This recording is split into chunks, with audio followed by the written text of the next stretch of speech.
So the federal judge just ordered that the government must, by Monday, have the El Salvador man that was transferred by admin error back on U.S. soil by Monday. So this comes to us from Politico. Maryland man illegally deported to El Salvador must be returned to U.S. The judge issued the order requiring the return of Kilmar Garcia following the extraordinary hearing during which the government admitted that he had been deported in violation of federal law. Now, this is U.S. District Judge Paula Xinis issued the order Friday requiring the return of Kilmar Garcia following an extraordinary hearing. The court ordered that the administration facilitate and effectuate the return of the El Salvador-born Garcia could lead to a clash between the judicial branch and President Donald Trump's White House. Earlier this week, the White House press secretary accused him of being a brutal and vicious M13 member and said that he would not be returning to our country. But Xinis, an Obama appointee, said that the government has shown her nothing to back up the claims of the membership. I mean, they were in court. Why didn't you bring the evidence?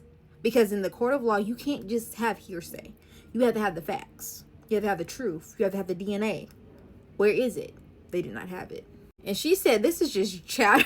She said, this is just chatter in my view. I haven't been given any evidence. In a court of law, when somebody is accused of a membership in such a violent and predatory organization, it comes in the form of an indictment, a complaint, a federal proceeding, a criminal proceeding that has robust process so we can assess the facts. And I am personally happy about this because we have due process in America. It's not about him being a member. If he is a member, bring him back, prove it, and send his ass back. Well, not to El Salvador because, but to another country. Send him there. However, if you're not going to give me evidence, don't come at me saying that somebody is something and you have no proof.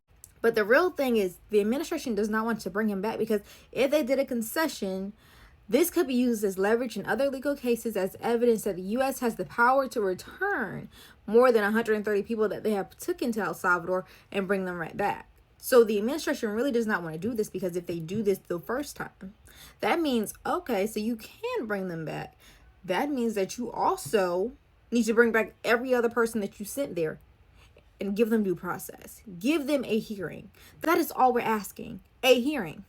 Let us hear them out. If they are false, if you have the evidence, show it to us and then send them back. It's that simple. But what y'all think about this?